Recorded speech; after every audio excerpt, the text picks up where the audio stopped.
Welcome. I'm doing something a little bit different today. Hang on, let me just rename the old thingy. It's on. Is it on? It is on, and it's muted. Good. We want it muted because it's going to be loud in my ears if it doesn't mute. So what's going to happen is I'm going to stream a bunch of stuff that I've already streamed on Twitch, and that is just here. Let me just bring it to the front there. There we go. And basically that's going to allow me to read the chat for one thing and chill out a little bit. I'm going to turn the microphone off. I've already narrated, so you know, if I've got anything to add I might pause and turn my mic on, but I don't think so. I'm just going to be in the chat and monitoring the stream, so that's going to be fun. It's going to be a bit different. Pre-recorded stream, streamed stream even. So I'll leave you with that. Enjoy. This is actually, I've found out a fair bit on with these tests, so yeah, look forward to it. What happened was that you know, all that stupid bloody, well, all that flat earth stuff started happening, right? And everyone started talking about all that weird flat earth theory stuff. Oh, server error. Doesn't like it. Try again. There we go. Okay, and I thought that was pretty stupid, and so I started looking into it, like a lot of people do, and basically every argument that everyone had was instantly scoffed at by anyone who tried, who was on board with this camp. So they wouldn't take any evidence into account. So I started looking myself just for some concrete evidence that didn't rely on too much information from, you know, NASA and stuff. So what I found was that there was this unexplained anomaly in the sky up here, basically a magnetic anomaly, and I thought if I can find out what's causing that, it might somehow lead to the geometry of the planet, because it may be somehow linked to the geometry of the planet, I thought. And I don't know. I didn't really find anything out about it. But what I did find out, because what I ended up doing was I zoomed right in, just like I'm doing now, and I noticed this, which is the Sandwich Islands, South Georgia and the Sandwich Islands, and this weird little tongue shape here, which sort of looks like a smudge, if you think about it. And if you zoom right in and look at it in 3D mode, I'm not sure if I can do that on this. Probably can't do Street View, but you can see there's a trench on the other side of it, and it's raised here. It's like a big smush, basically. And these are all volcanic. There's active volcanoes, so it looked really suspicious to me. And then I sort of looked back to see if there was any evidence of anything coming through and causing that, because I thought it doesn't look like something that's happened in a slow period of time. I mean, look at the connection here that's been broken by whatever came through. It looks like it's been deformed on the passage through, and it could be a slow continental drift, you know, that could be it, but it just looks like it's happened a lot faster than that to me. And I'm just an animator, so I don't know 100% what I'm talking about, but I just followed the hunch, right?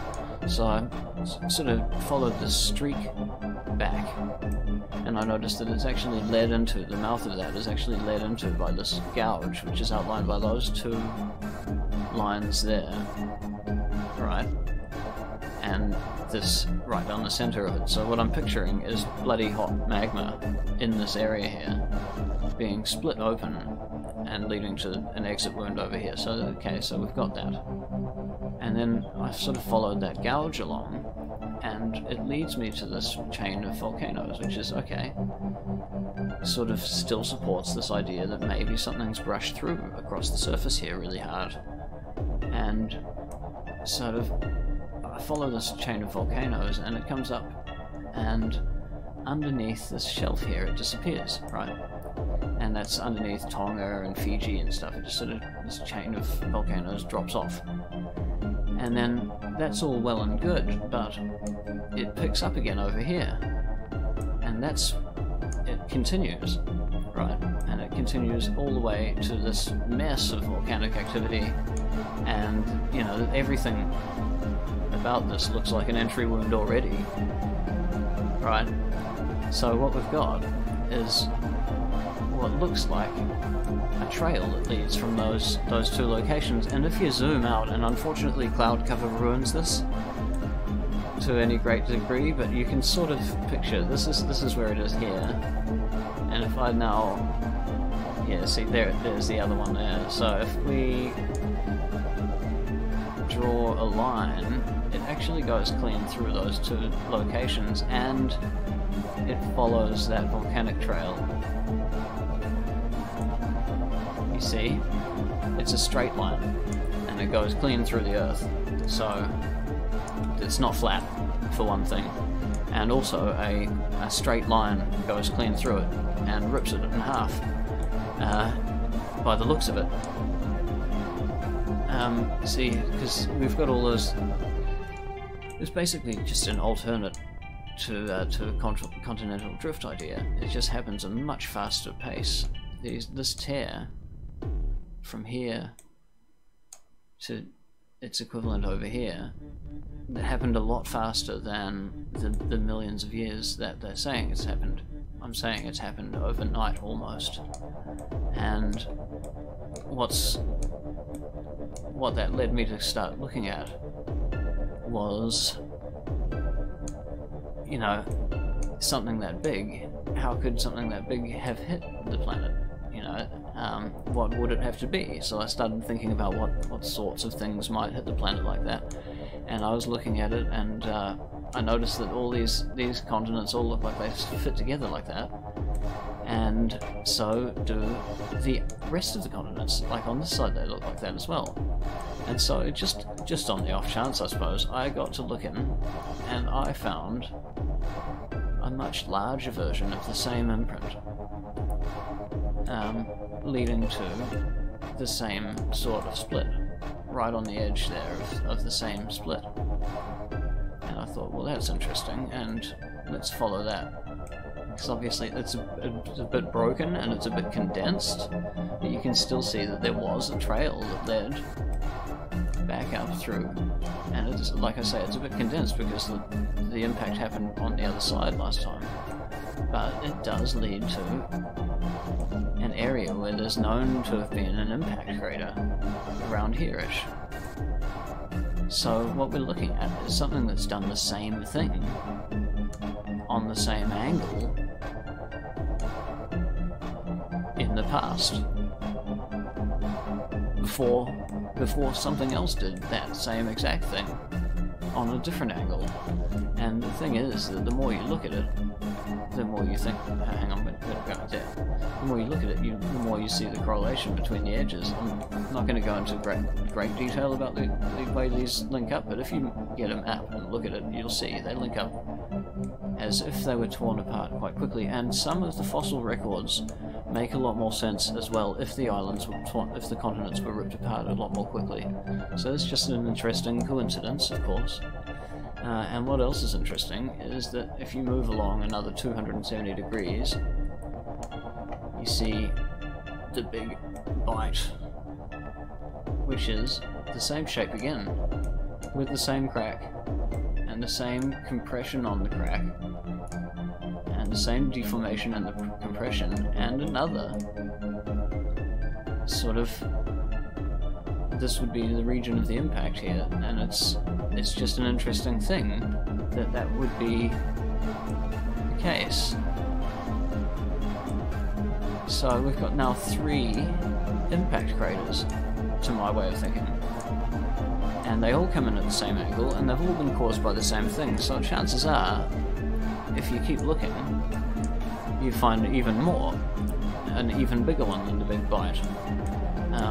Now, this is where obviously it's going to get more difficult to find them, but I'm willing to bet that if I reconstruct those events in such a way that it will align with the fossil record. I haven't done that yet, but it's just what I'm planning. One thing I'm thinking about doing. But it got me thinking anyway. Seeing that got me thinking. So that's how I started looking at what kind of an object might cause this. So I started Googling it, obviously, and the first thing that comes up, or one of the first things that come up, is Nibiru, and millions and millions and millions of YouTube pages and various other sources come up, and I spent about 2 years reading them all to try and find anyone who looked like they might be making a little bit of sense. And you know what? That was the whole thing was about reconstructing the entire solar system within the bounds of the Milky Way galaxy. So we've done that. We've got the sun's orbit taken into account.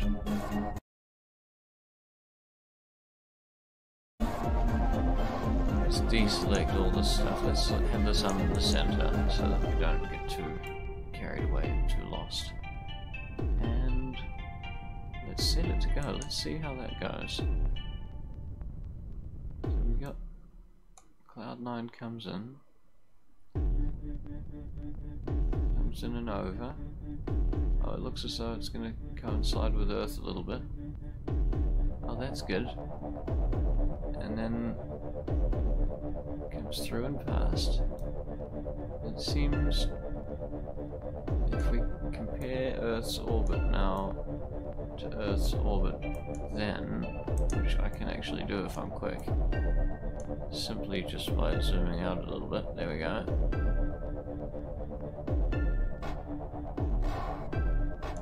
So we'll just compare. No, it looks like we're good, if that's Planet 9 at least. Yeah, that's Cloud 9, so the impact moment has passed. And we've got what looks like a fairly stable system still. So of course this isn't the model that we wanted to deliver, but this is still a viable model.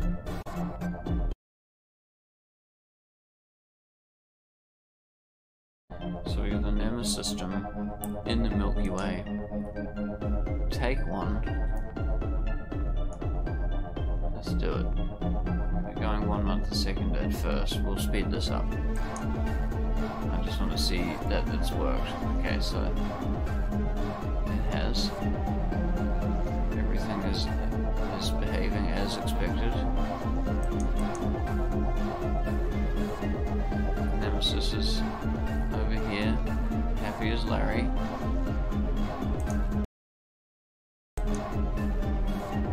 Cloud9 is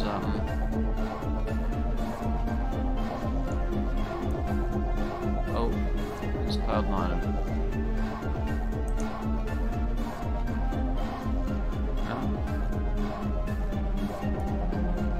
Cloud9 light appears to have left us.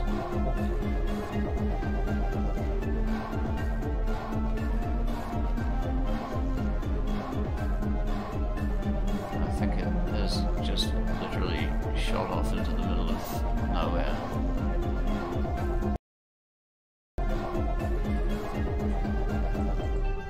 That's not its trail, by the way, that's the sun's trail, but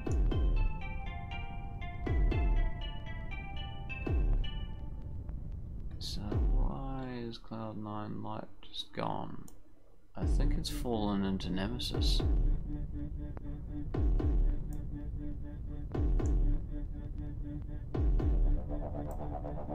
Whatever the case, it seems definitely gone.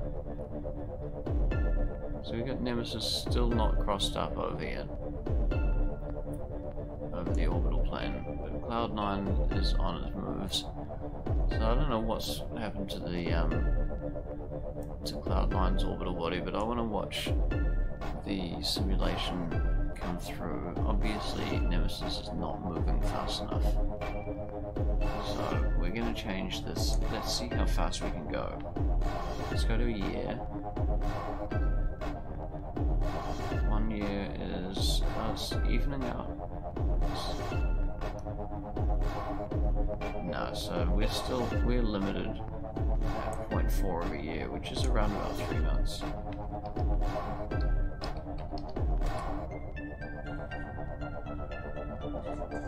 It's the best we're going to be able to do here. We've got some movement. So I'm definitely going to have to just sort of leave this to sit for a while.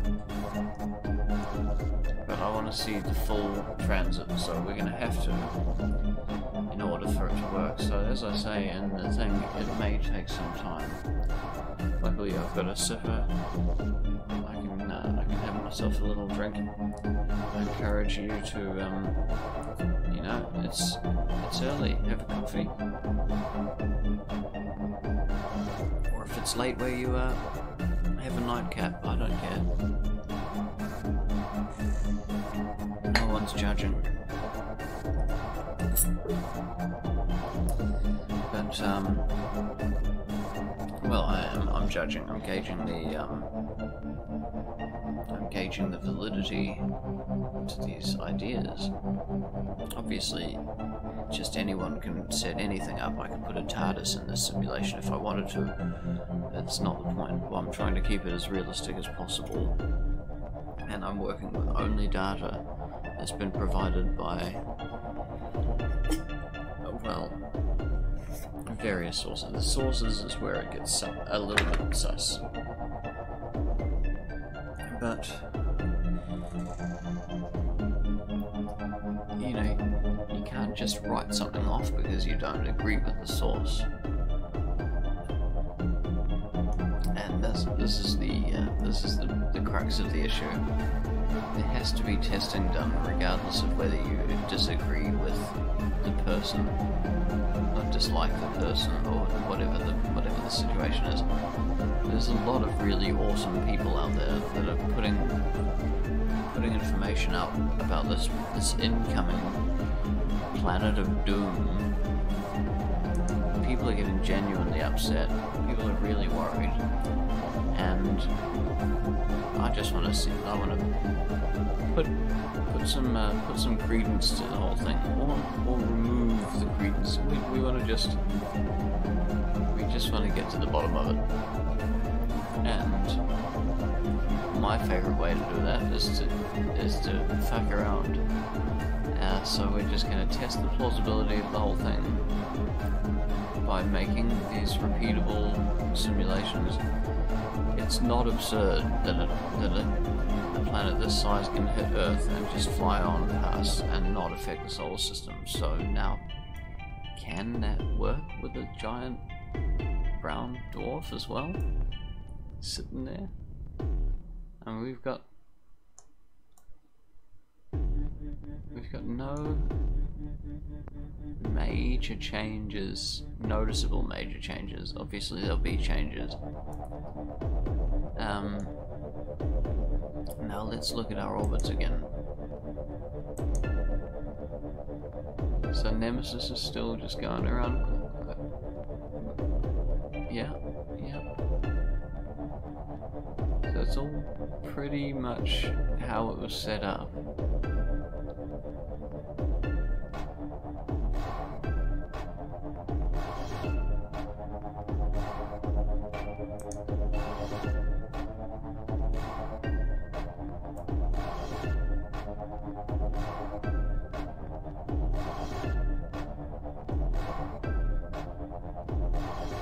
So it's taken 70 odd years for it to get above the ecliptic, but it is now above the ecliptic, I believe. No. Still not above the ecliptic.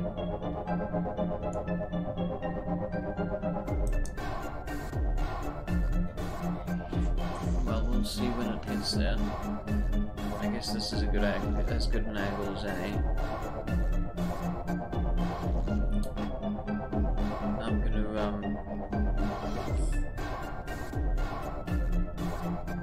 what am I gonna do? I'm gonna keep this running. That's what I'm gonna do. I suppose there's always other games in the meantime. This is obviously going to take a certain amount of processing power, but I think I can probably get away with, you know, something light. If there's anyone with any suggestions, I'll pop my Steam menu. No, I won't pop my Steam menu. What I could do is I could add it through OBS, I suppose. No, I'm not going to do that. It'll just be a pain in the ass and I'll never use it again.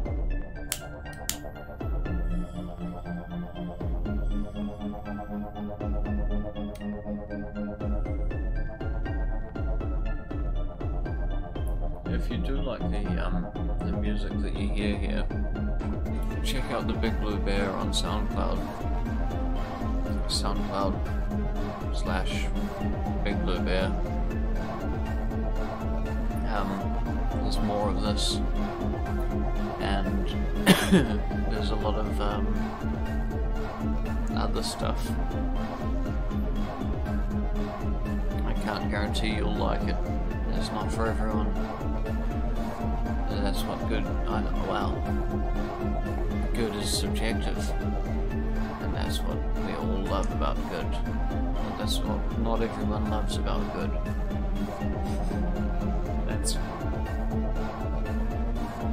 That's what makes it unique,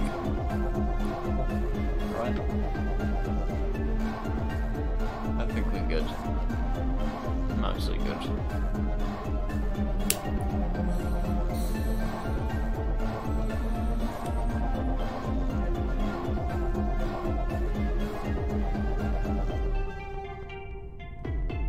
So I guess now is a good time for me to have a quick look at what's been going on. So we've got a fairly average bit rate. Seems as though everything's pretty good. Let's have a look there. Oh yeah, you can even read the quality of the stream. It's considerably better than it was over on YouTube, I'm gonna go ahead and say.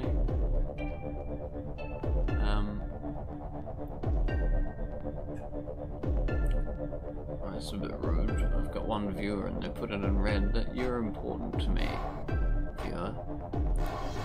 And if you're just me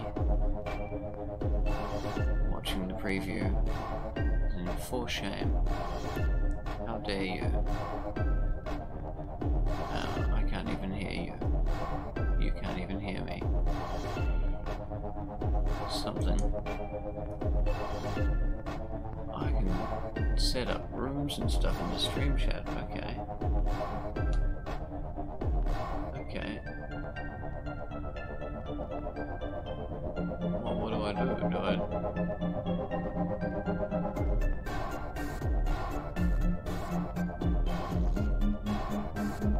don't want to create a moderator room. Is the stream chat not even online? Is that what's going on? I'll put a room name here.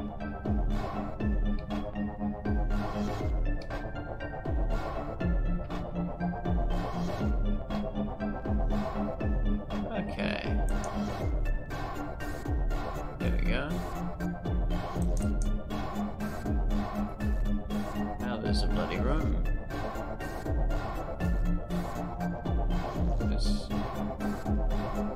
Does it make a difference? difference? Does it even make a difference?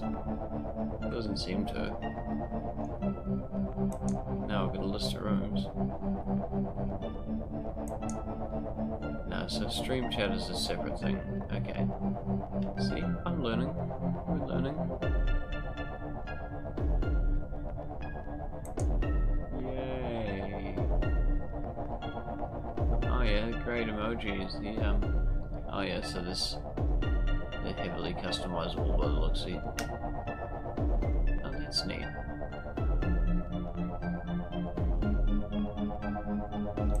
That's all very neat.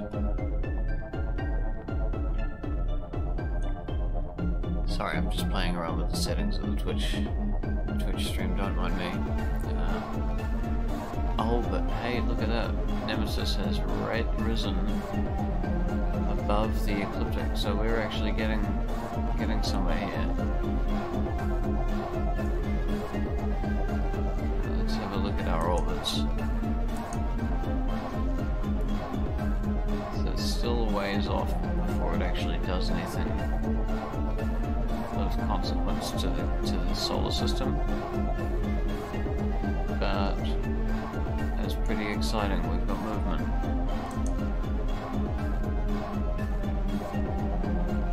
It's interesting to see. Most of these trails just look like straight lines because of the movement of the galaxy. So that really does change a lot.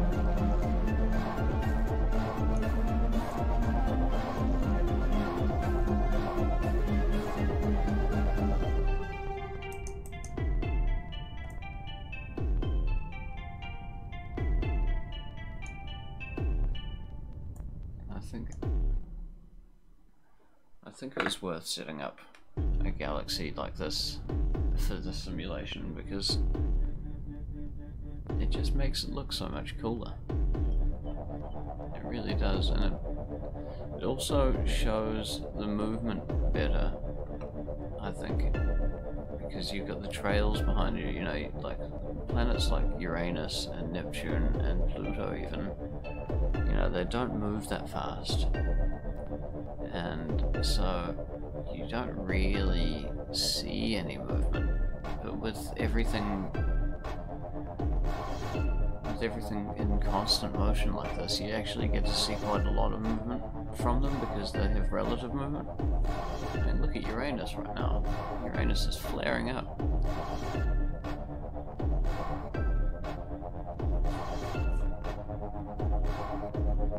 It's incredible.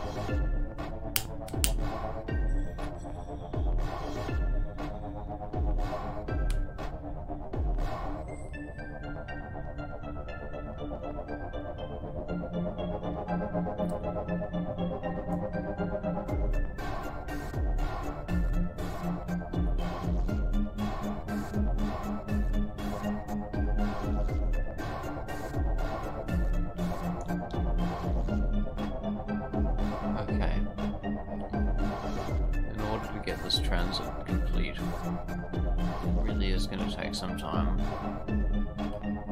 but we want to make it all the way across at the very least, and we want to see pretty much zero impact on the orbits when we look at the orbits again afterwards.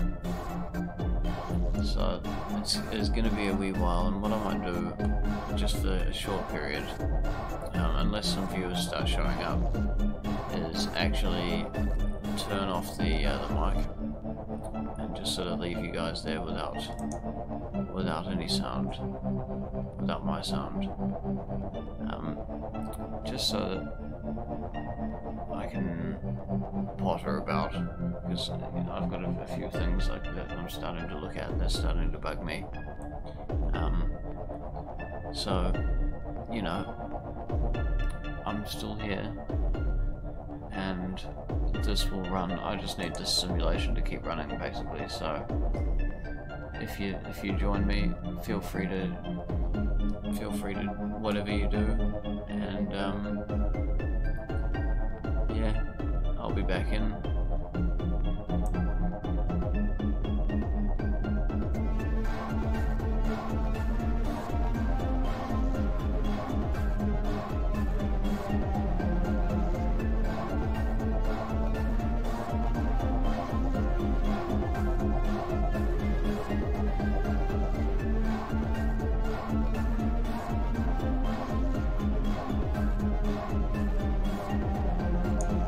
yeah, totally fucking spoiler alert.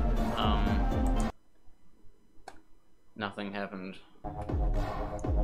without losing orbit and keeping consistency with the numbers. The numbers that I've been given. I mean, obviously there's going to be a new set of numbers next time, but this set of numbers is a combination of sets of numbers. It doesn't add up. I also wanted to not be too ludicrous.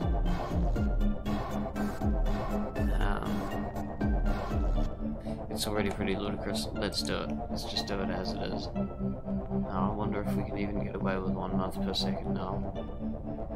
There's only 2 ways to find out. First of all, let's go back to Trails view, because I prefer that. No, we don't need... yeah, we don't need to save. I can add Cloud9 at any stage. It's not a problem. So here we go. We moving. Oh, it stuttered there a little bit. I found that difficult. Not surprised. Now the reason I've got Cloud9 on here is because, and on such a short orbit, is because I want to see if it lights up. On a 200-day orbit around Nemesis, it lights up. Once 1 day per orbit, lights up red or blue depending on how close it is to the sun, and I don't know what that's based on in this sandbox, but it was very interesting the way that it happened.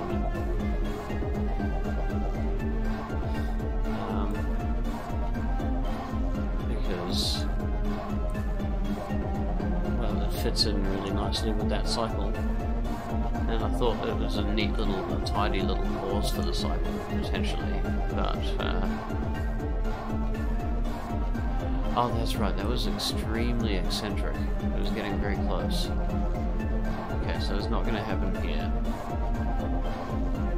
That just means that I probably need to actually make it more eccentric in the next simulation, but I feel like we don't have the most ridiculous situation here. We could potentially create an impact as we cross over. So, I mean, we know this is all working as it's supposed to. So let's go back to the orbits view so that we can see everything in action. So we're just now coming into the whole situation. I suppose it's not getting that close, is it? Even though it's getting... It's just amazing. So I can get that close to Pluto without pulling it from orbit. I doubt it.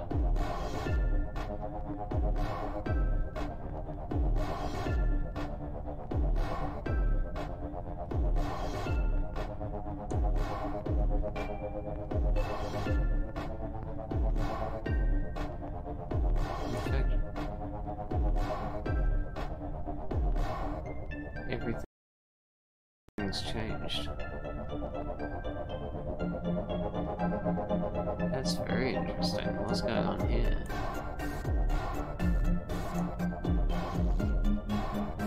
Oh, I see. The sun's still coming in, the orbit's still happening, it's just... it looks different because Planet 9 is... Nemesis is mostly attracted to Neptune at the moment.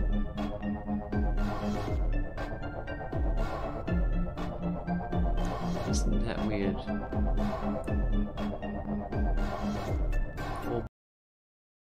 Orbital mechanics. So how ripped up is the system gonna get then?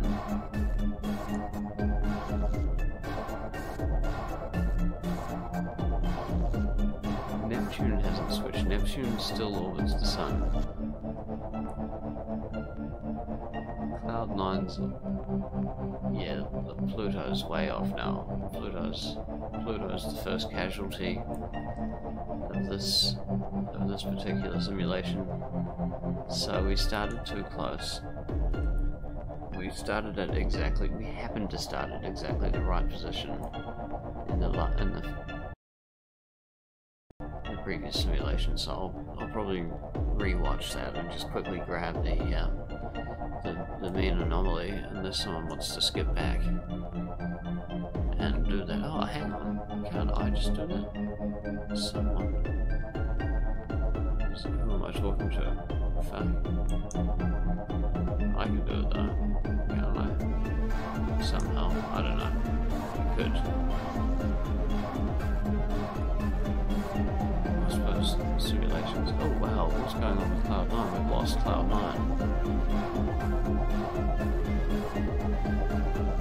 No, we've lost Pluto. Pluto's coming. We've grabbed Pluto.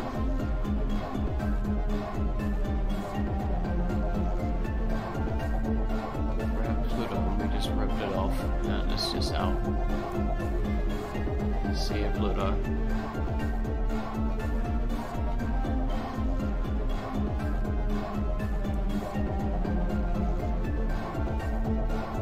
Now we're actually pulling it back in as well. Yeah, we are.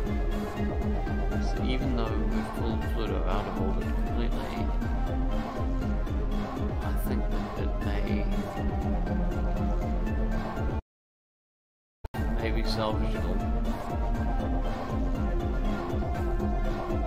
But interestingly enough, look how we've altered it so that the trajectory, we could equally have come in at another angle with the same system and pulled Pluto in to hit Earth had we come at the correct angle. Oh look, and here we are. Nothing's changed, except Pluto is on the wackiest orbit in the world.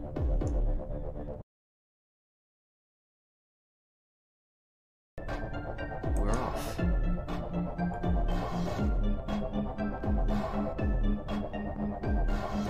Okay, so far so good, starting with Nemesis over there. It's as far away from basically everything as it can get. Cloud9 is going the opposite way to what I want, isn't it?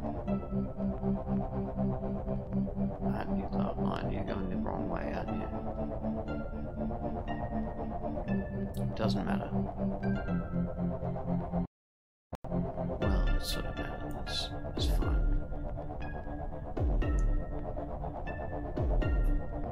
Oh no. Hang on, let's see if the trails betray the Cloud9 movement.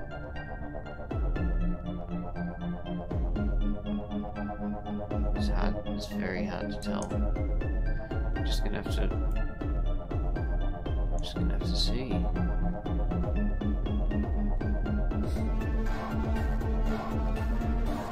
Now with Cloud9 on a 336-year orbit, by the way, I don't expect it to cross Earth's path. But what I am interested in seeing is how far in does that ring go? Because I hate to say it, but I think I may have found a stable point of entry. Potentially exit point for Nemesis here. It's already moved a lot and it's going to speed up. So it's probably going to get out of here with Neptune and Uranus sort of around about here-ish. Because if you compare how much they've moved to how much this has moved,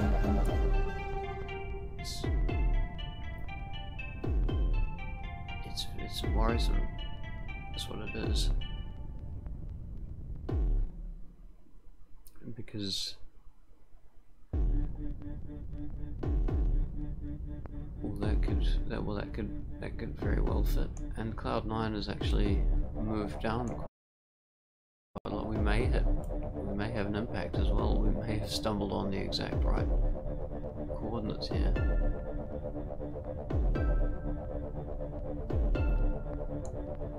Wouldn't that be neat?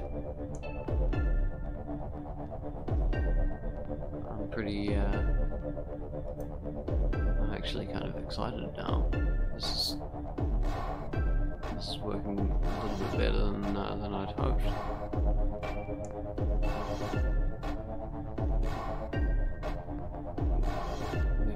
We've got Nemesis coming through at a good speed. And this, I mean, if this comes down as Nemesis passes by here like that, that is gonna slam through at some ridiculous speed. Because we're looking at its motion relative to Nemesis plus its relative motion compared to the Sun. Minus, you know, whatever we negate by the Earth moving away from it just the slightest bit.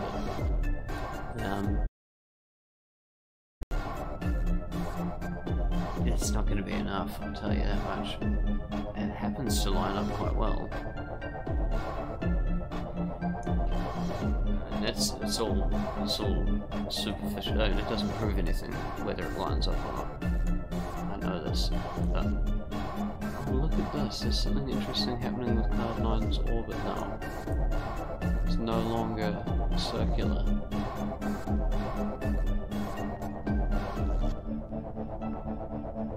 It's been...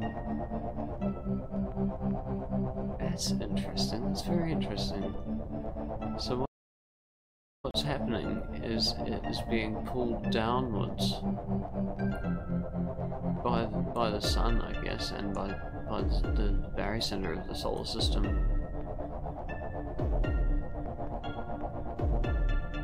Toward the barycenter of the solar system. And that's actually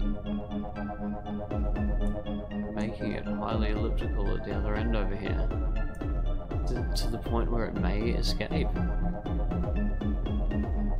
Which would mean that it's not a cyclic event, of course. It's definitely gaining momentum at an alarming rate.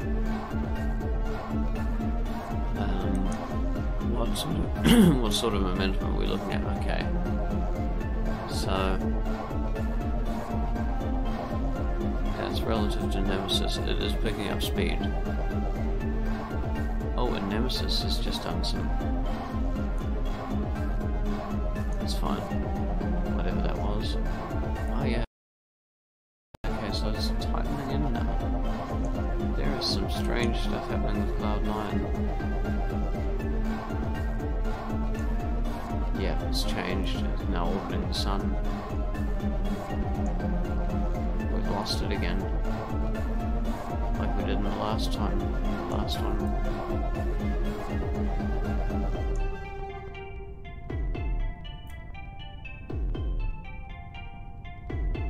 Well, that's interesting to see. So now we've got its orbit here.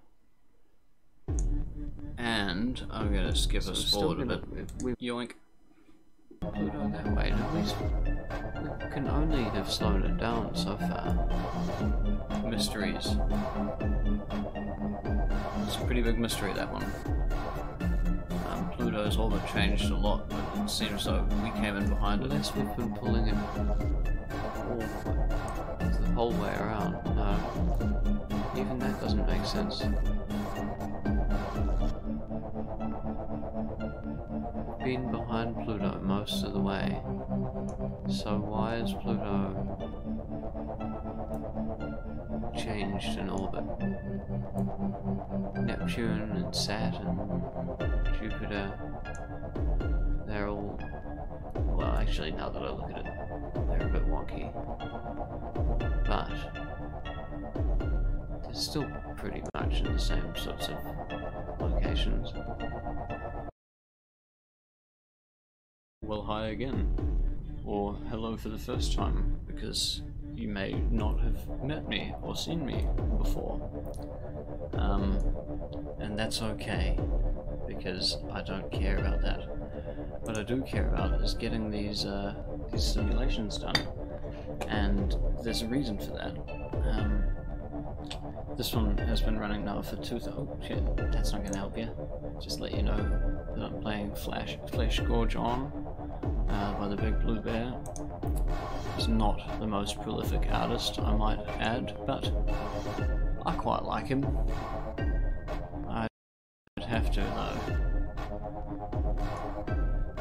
Anyhow, what we're trying to do here is we've got the orbit of a bloody brown dwarf.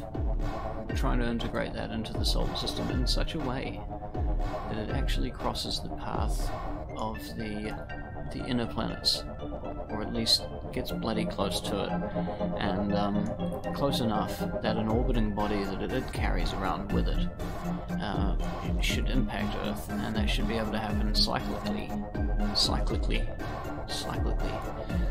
and that's what I'm trying to do. That's what I'm trying to achieve. Just to either prove or disprove that it could happen. Not really in any kind of concrete way, just in a fun way. And this is the object that we've got here. It's modelled after the planet Nine, which has been theorized. And what we're going to do with it is basically we've got it in orbit around this brown dwarf. In this case, obviously, it's failed catastrophically. I would say it's bloody disappeared off into the middle of nowhere. There it is. I know Uranus was contracting, so if I just have a quick look, yeah, it has. It's continued to contract. Oh, the cats are up behind the computer. Fun. What are you doing back there? What the fuck?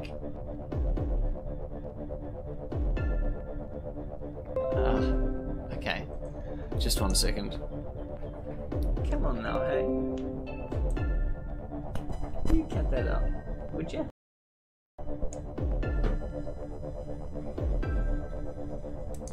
Okay. Now I don't know how much of that we caught. Let me have a quick look-see. It seems as though we're still good. I don't know how much we dropped out. I don't know if we dropped anything out.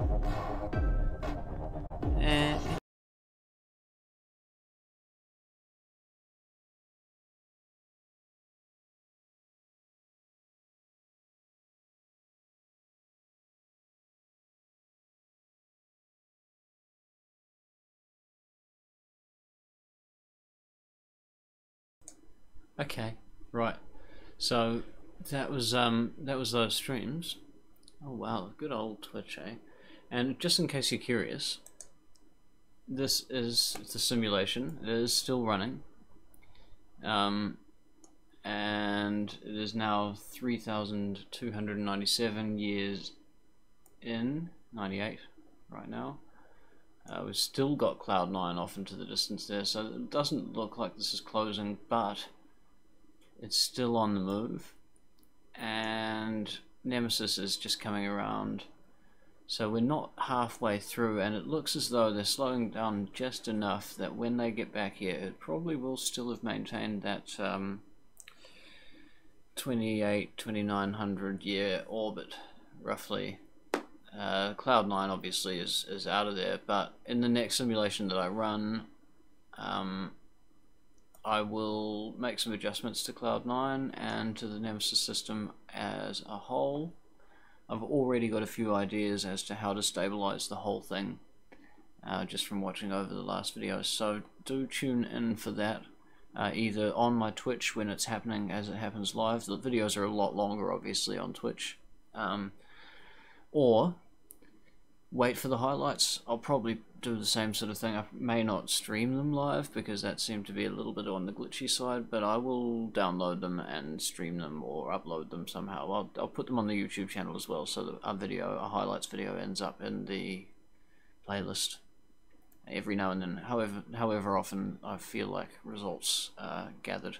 So thanks for tuning in. If you want to see more of this sort of stuff, tune in again. Oh, I want to thank some of the people that I've stolen data from, by the way.